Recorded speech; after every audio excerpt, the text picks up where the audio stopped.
Σε πελάγι ευτυχίας πλέουν η Μαριαλένα Ρουμελιώτη και ο Σάκης Κατσούλης, καθώς τη νέα χρονιά θα γίνουν γονείς για πρώτη φορά. Το ζευγάρι έκανε την αποκάλυψη μέσα από μια άκρως τρυφερή ανάρτηση στο Instagram την παραμονή της πρωτοχρονιάς. Συγκεκριμένα, ανέβασαν ένα βίντεο στο οποίο βλέπουμε το Σάκη Κατσούλη να χαϊδεύει τρυφερά την κοιλιά της εκλεκτής της καρδιάς του, αλλά και στιγμιότυπα από τον υπέρηχο του μωρού. Και λίγο πριν κλείσει η χρονιά, θέλαμε να μοιραστούμε κάτι που γεμίζει την καρδιά μας.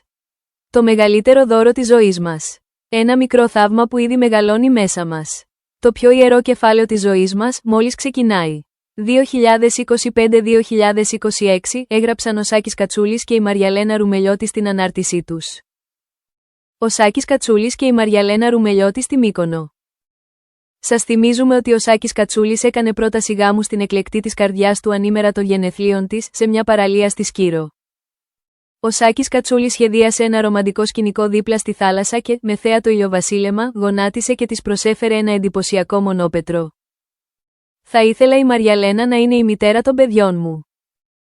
Σε συνέντευξή του στο ένθετο το Secret των παραπολιτικών, ο Σάκης Κατσούλης είχε προχώρησε σε μια πολύ τρυφερή εξομολόγηση για την εκλεκτή της καρδιάς του. Σε ερώτηση για το τι σημαίνει για εκείνον η σύντροφός του, ο Σάκης Κατσούλης είχε απαντήσει: «Για μένα η Μαριαλένα είναι το άλλο μου μισό, ο άνθρωπος μου, το στήριγμά μου στα εύκολα, αλλά πολύ περισσότερο στα δύσκολα και πόσο μάλλον για 2 χρονιές το πιο δύσκολο παιχνίδι επιβίωσης, εκεί όπου η αντιστοιχεία των μηνών που περνάμε χωρίς κινητά και επιπλέον ασχολίες θεωρώ ότι είναι πολλαπλάσια της προσωπικής ζωής. Για μένα είναι μια γυναίκα παράδειγμα προς μίμηση, μιας και τερματίζοντας την 3η θέση για δεύτερη φορά στο πιο δύσκολο παιχνίδι επιβίωσης αποδεικνύει περίτρανα ότι της αξίζει 100% και ότι δεν έχει τίποτα να ζηλέψει από κανέναν αντίπαλό της ούτε στο κομμάτι της επιβίωσης αλλά ούτε και στο αγωνιστικό κομμάτι».